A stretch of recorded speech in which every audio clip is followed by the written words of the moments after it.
د بې اسناده موټرو قانوني کولو پروسه په ننګرهار ولایت کې د ترافیکو مدیریت له لوري دغه پروسه رسما پیل شوه. د ننګرهار د ترافیکو مسؤلینو د معلوماتو له مخې په دغه پروسه کې په دې ولایت کې 15,000 بې اسنادو یو کلی او سټیکر لرونکو موټرو ته په موقت ډول 3 کلن اسناد ورکړي چې له یوې خوا به له درکه میلیونونه افغانۍ عواید د دولت بودیجې ته جمع شي او له بلې خوا به په دې سره د جنایي جرمونو مخه هم تر یوه بریده ونیول شي. ننګرهار کې د 10,000 نه تر 15,000 پورې موټرې چې غیر قانوني شتون لري او اوس په دغه پروژه کې داخل شي او یو خو به جنایي جرمونه ختم شي او بل به د اسلامي امارات خزانې له بودیجه لاړه شي. دلته د ترافیکو مدیریت ته راغلي هغه کسان چې غواړي خپل موټرو ته اسناد واخلي دغه پروسې خوښ دي او زیاتوي چې د اسنادو له اخیستو وروسته په ډاډه شکل خپل موټر وګرځوي.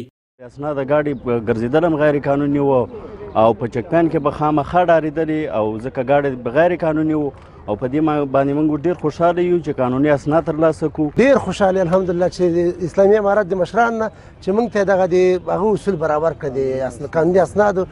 مخکې مشکل دا شی و چې ښار ته به راغلې خو درولې به چې مقصد اسناد.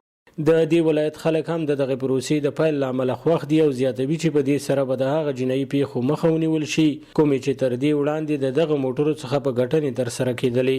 کراتو په بې اسنادو موټرو کې اختطافونه شوي، غلاوې شوي، ډاکې شوي، حتی نور تروریستي کړنې شوي دي.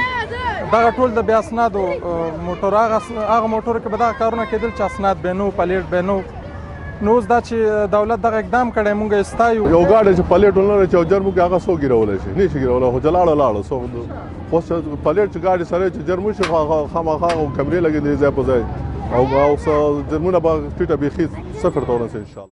د ننګرهار امنیت امیر بیا په ټولو دغه ډول موټر چلوونکو غږ کوي چې خپل موټرونه قانوني کړي. نوموړی وایي د پروسې د بشپړېدو وروسته به هیڅ یو بې اسناده موټر ته په دغه ولایت کې د ګرځېدو اجازه ورنه کړي او که ونیول شي سختن سره به یې قانوني چلند ترسره شي. د جنایي جرمونو په کموالي کې راسي. بل طرف ته به هغه موټران چې غیر اصولي غیر قانوني په ښارو کې ګرځي دغه مخنیوی به وشي.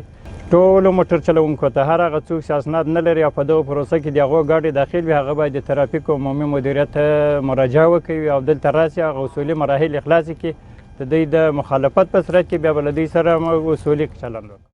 دا په داسې حال کې ده چې د اسلامي امارت له حاکمیت وروسته په جلال آباد ښار کې د بې اسناده موټرو شتون زیات شوی و چې دې چارې خلک اندېښمن کړي وو. مسؤلین وایي نه یوازې دا چې اوس به د خلکو اندېښنې راکمې شي بلکې ترڅنګ به یې په ښار کې د ګڼې ګوڼې مخه هم تر یوه بریده ونیول شي. سباون ساحل، وحدت نیوز، ننګرهار.